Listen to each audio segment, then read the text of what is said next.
Welcome to Daily Wisdom, Walking the Path with the Buddha, a podcast shared by David Roylance.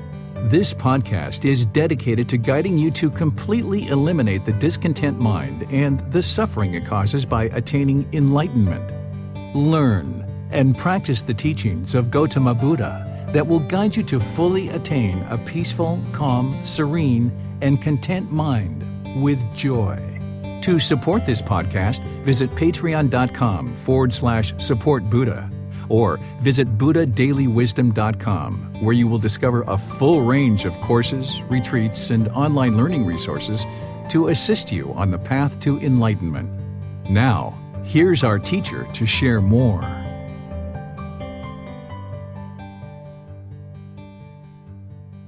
Sawadee Kap. Hello and welcome to Daily Wisdom, Walking the Path with the Buddha. Today is our group learning program where we come together for meditation in order to encourage, support, and motivate each other. So welcome. I'm really pleased that you're here. Today we're doing Breathing Mindfulness Meditation, and then next week we'll be doing Loving Kindness Meditation. And we'll typically rotate these back and forth in order to provide an opportunity for students to learn and practice each of these two very important meditations. These are the two primary forms of meditation that the Buddha taught because they address two of the three major problems in the mind. 2 weeks from now, I'm going to go through and do a very thorough detailed discussion about breathing mindfulness meditation like I would have done at the beginning of the group learning program.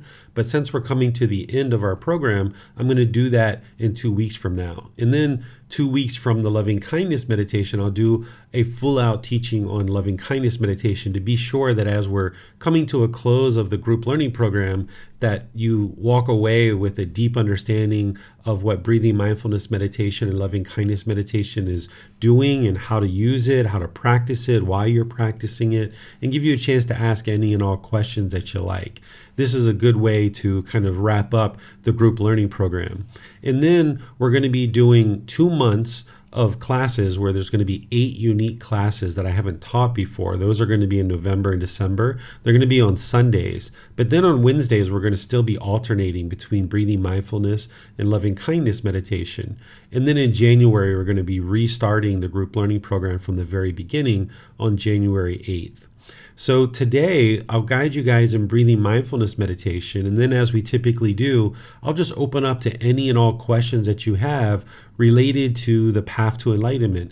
Anything that you're coming across, whether it's in the resources that I share, the classes that I share, the situations that you're encountering and how to apply the teachings, whether it's something that you're seeing somewhere else, anything and everything that you'd like to ask related to the path to enlightenment, you're welcome to ask those questions. So I'll just invite all of you, whether you're attending live or you're listening to the replay, to join for meditation by getting into a position that's comfortable for you. Typically that's the seated position, but you might also use the lying or the standing position. The walking position is typically taught in person, and it's kind of better to learn and teach that in person. But here you might just choose to sit on the floor with some cushions under your rear. If you're in a chair, you might choose to just sit with your feet flat on the floor or cross at the ankles.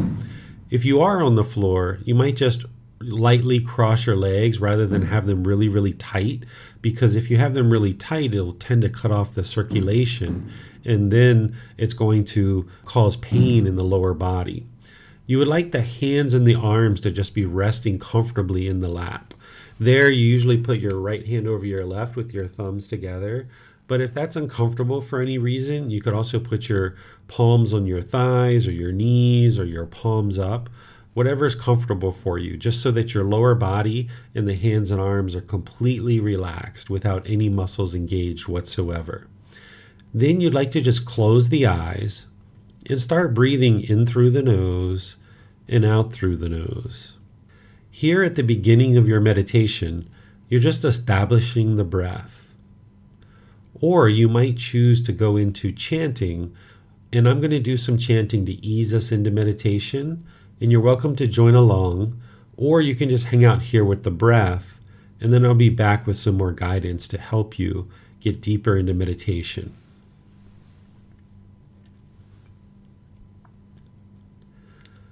Arahang สัมมาสัมพุทโธภะคะวา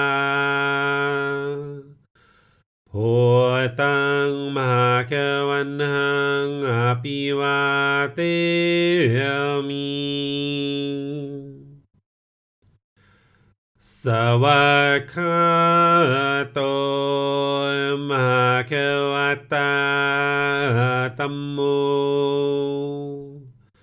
ดามังนามาสามิสุปฏิปันโนมหาควโตสาวกสังโฆสังฆังนามามินับโมตัสสะภะคะวะโตอะระหะโตสัมมาสัมพุทธัสสะนับโมตัสสะภะคะวะโตอะระหะโตสัมมาสัมพุทธัสสะนับโมตัสสะภะคะวะโตอะระหะโตสัมมาสัมพุทธัสสะอิติปิโสมหะควาอะระหังสัมมาสัมพุทโธวิชาจารณังสัมมุโนสกขโตโรกาวิโตอนุเตโรภูริสาดัมมาสติสัตตาตาวามานุสนังพุทโธภะคะวาติ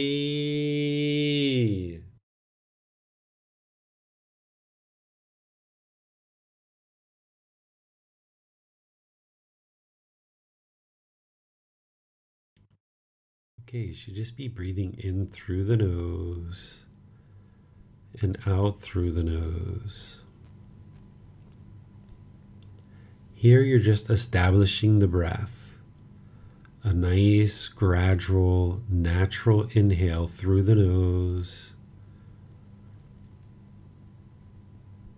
And wherever you get to it, a nice, gradual exhale through the nose. Your breath isn't going to necessarily match up to the guidance that I'm providing. So wherever you get to the next inhale, just breathe in gradually through the nose. And then exhale through the nose. I'm just here as guidance, just to remind you to breathe in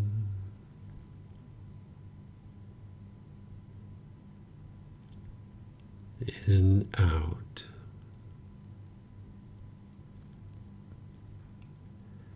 Breathing in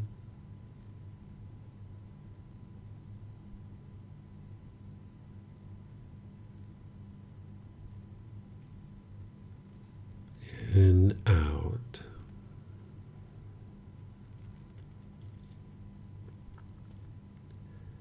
With the breath well established, start fixating the mind on the breath, the sound of the breath, or the sensation of air moving into the nose. This is the present moment. Fixate the mind on the breath, the present moment. Breathing in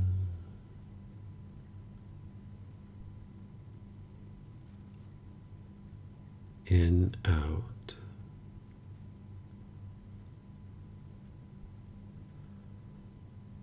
Whenever you observe that the mind is off the breath, cut that off, let it go, and come back to the breath, the present moment.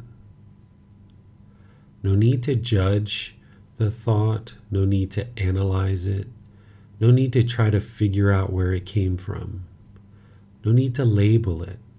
Just wherever you observe that the mind is off the breath, cut that off, let it go, and come back to the breath, the present moment. Breathing in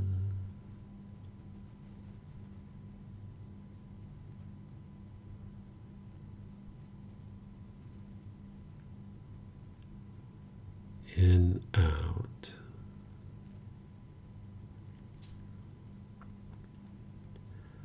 I'm going to be quiet now and let you do the work of focusing on the breath.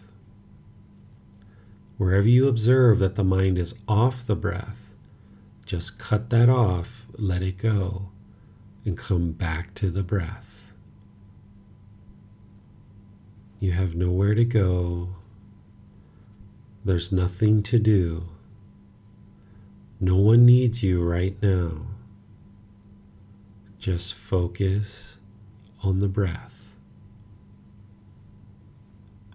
Breathing in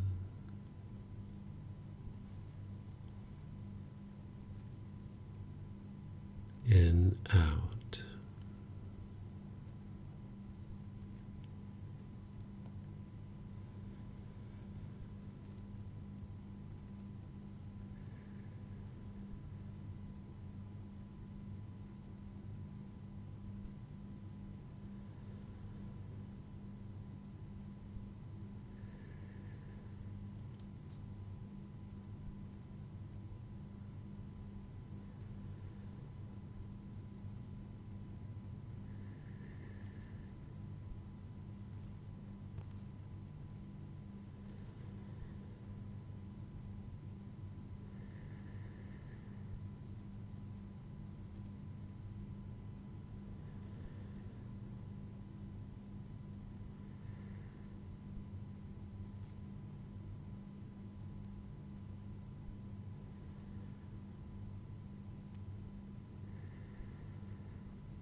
อะระหังสัมมาสัมพุทโธมหาเกวาพุทธังมหาเกวันหังอภิวาเตมิสวากขาโตมหาเกวัตตาธัมโมธัมมังนามาสามิสุปฏิปันโนมหาเกวัตโตสาวกสังโฆสังฆังนามามินับโมตัสสะภะคะวะโตอะระหะโตสัมมาสัมพุทธัสสะนับโมตัสสะภะคะวะโตอะระหะโตสัมมาสัมพุทธัสสะนับโมตัสสะภะคะวะโต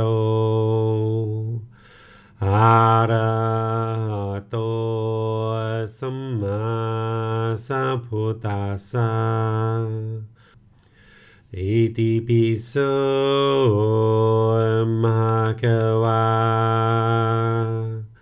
อะระหังสัมมาสัมพุทโธวิชาจารณังสัมโมโนสักขะโตโรกาวิโต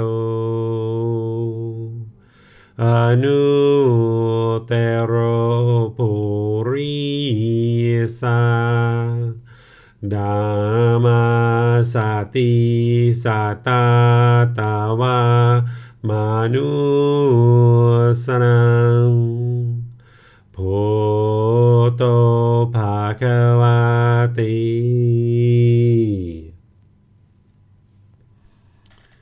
All right, if you guys would like to slowly make your way out of meditation, we'll go ahead and transition our class over to opening up to any questions that you guys might have.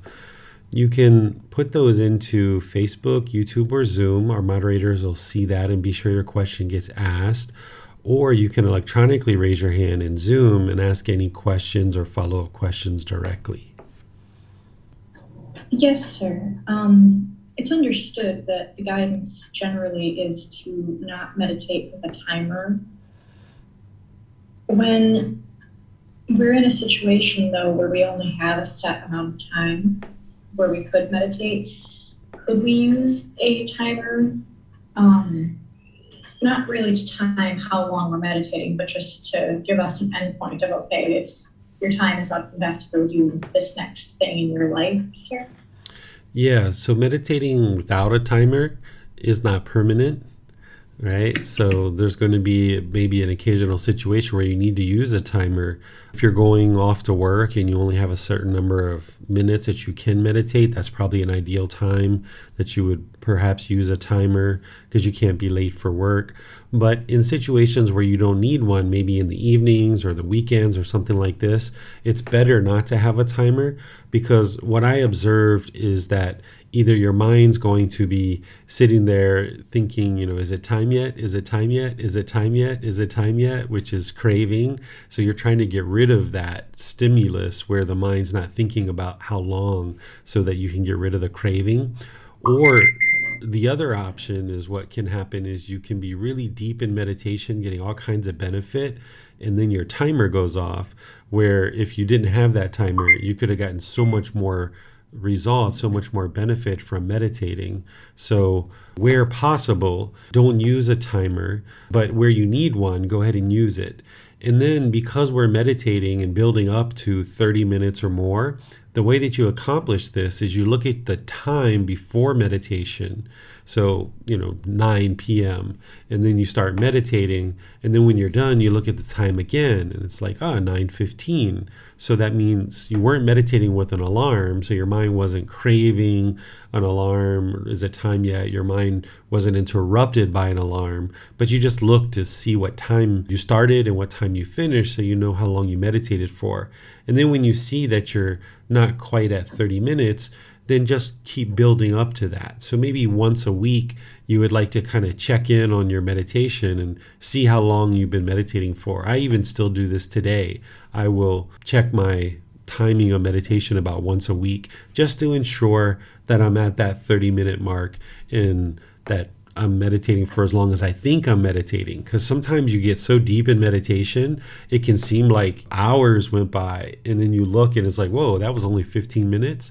And then in other situations, you can feel like it was only 15 minutes, but it was like 45 minutes or an hour. So it's kind of nice to let go of that whole timing thing by doing as I share, but still check in every once in a while just to be sure. Yes, thank you, sir. Mm-hmm. I see that Tony has his hand raised. Let's go to him for his question, sir. Yes, thank you, Miranda. Excuse me. To expand on what Miranda was saying, so you wouldn't suggest watching the clock per se, like you start at 9 o'clock and then sort of glance over, it's 9:15, and then go back to meditating, and then it's 9:30 per se, like to do that, would you? Yeah, what you would like to do is be able to go into meditation, stay there for the duration, and then come out. But if you come out of meditation and it's 15 minutes and you're like, oh, I would like to get some more, and you go back into meditation, that's fine. You just aren't interested in making that part of your regular meditation. You would like to be able to get to the point where you can just go into meditation, be there, and then when you're done, and you come out. But as you're building up to that, you may have some situations like what you're describing. You just wouldn't be interested in that becoming the norm. Okay, a habit of doing that type of thing. Yeah. Okay, another question I have for you, sir, is trying to take the meditation out into my daily life. I know I think the last week I was having some unwholesome or negative self-talk thoughts, and I could catch that and I'd cut it off, and it seemed to be a situation that I kept having these unwholesome negative self-talk thoughts. Is there a suggestion or a teaching on how to get wholesome thoughts out of that? Or just sort of, what would you suggest, sir? Yeah, so where you're observing that the mind is going into any kind of negativity or unwholesomeness, that's where you'd like to just cut that off. And it becomes easier as you accumulate the benefits and you train the mind more. Early in practice, it's not easy to just cut off and let these things go. Sometimes you need to actively redirect the mind. So like if you're sitting in a chair and you're watching TV and then all these unwholesome thoughts come into the mind, you might have to like get up and go for a walk. And that kind of redirects the mind rather than just letting it sit there and rumiate and kind of cycle and allowing those negative thoughts to keep going. You'd like to take direct action. And early in practice, sometimes it's better to just get up and go outside for a walk, or go to the bathroom or go to the refrigerator and get a drink or something like this. And then you get out of that negative cycle, and then you're less likely to do that in the future. But you can get to a point where you're observant of the thought, you can cut it off and let it go, and you can just be there. You don't have to actually go do something. But, oftentimes that going to do something is the best way to let go of the negative thought and get the mind out of that negative loop and continue to hold on to this unwholesome thought. Thank you, Teacher David. You're very welcome.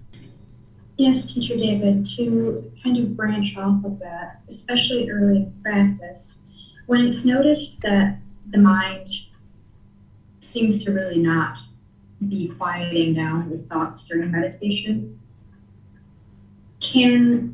would it be wise for a practitioner then to maybe switch to a more my mind thinks of it as active form of meditation, like loving kindness meditation versus breathing mindfulness meditation, so that they're still meditating, but there's that thought going on there where you are thinking about loving kindness towards certain beings, all beings.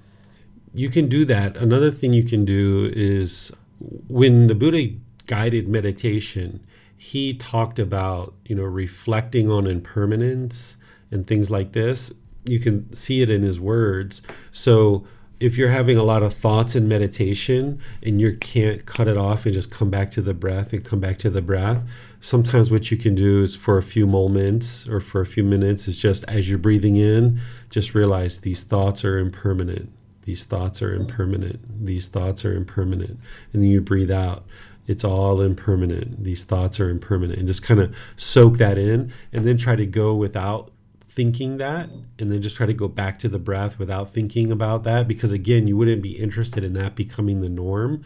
But for a certain period of time, maybe a couple of weeks or a couple of months, you might need this in order to kind of redirect the mind away from this cycle of certain thoughts, and then just reminding the mind that these are all impermanent. The Buddha calls this developing the perception of impermanence and reflecting on impermanence. He talks about this, that in meditation to reflect on impermanence. So if you're in meditation, you hear a sound go by and you feel this annoyance come up because of the sound, then you just tell yourself, it's impermanent. It's an impermanent sound.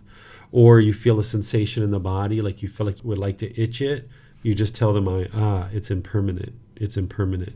So you might need to do that for a period of time to kind of really soak the universal truth of impermanence into the mind. But then eventually you get to the point where there's just so much peacefulness in the mind. You've accumulated so much benefits that anything that comes up, you'll observe it right away and you'll cut it off right away. But that comes with continuous training. Thank you, sir. You're welcome. It does not appear that there are any more questions at this time, sir. All right. Well, thank you all for joining for today's class. This Sunday in our group learning program, we're going to be studying the 5 hindrances. This isn't something that's in volume 1, but you can find it in the other volumes of the books that I've shared, where I'm going to be teaching you the 5 things that the Buddha shared that are hindrances or obstacles. These are major obstacles. There's plenty of obstacles along the way, but these are the 5 major ones, because for the last 7 months, I've been sharing with you all the teachings of how to get to enlightenment. And now it's an ideal time to share with you, these are the obstacles that you're going to encounter. And then how do you overcome those obstacles? That's the most important part of what I'm going to be sharing with you on Sunday. So you can join either live or on the replay and learn the 5 hindrances so that you can then learn the solutions of how to overcome them. Then next Wednesday, we'll be doing loving kindness meditation together. And then we're actually going to be starting that following Sunday, the 8 classes that are from the retreat series, all designed to develop harmony in your relationship. So for 8 consecutive Sundays, I'll be teaching 8 unique classes that I'm calling the retreat series, that is all about harmony in relationships. And these are the classes that I taught that were unique in the USA retreat this past summer. There were other classes that I taught in that retreat, but those are all things that I already teach in the group learning program. But there was about 2.5 days worth of teaching that haven't actually been taught before online or anywhere else other than that retreat. So for those of you guys that didn't make that retreat, those of you guys that would like to learn about how to develop harmony in your relationships, those 8 classes will be ideal for you. And of course, they're going to be recorded so you can watch them in Facebook, YouTube, or listen to them on the podcast. So I'll see you guys in one of these future classes. Have a very lovely and wonderful rest of your day. Sawadee khap. Thank you for listening to this podcast. To provide support for this podcast, visit patreon.com/support Buddha. To access more teachings, visit buddhadailywisdom.com. There, you will discover a full range of courses, retreats, and online resources to assist you on the path to enlightenment. Remember to establish a daily, consistent meditation practice, along with learning and practicing these teachings. A well-developed meditation practice is the foundation in which to train the mind to attain enlightenment.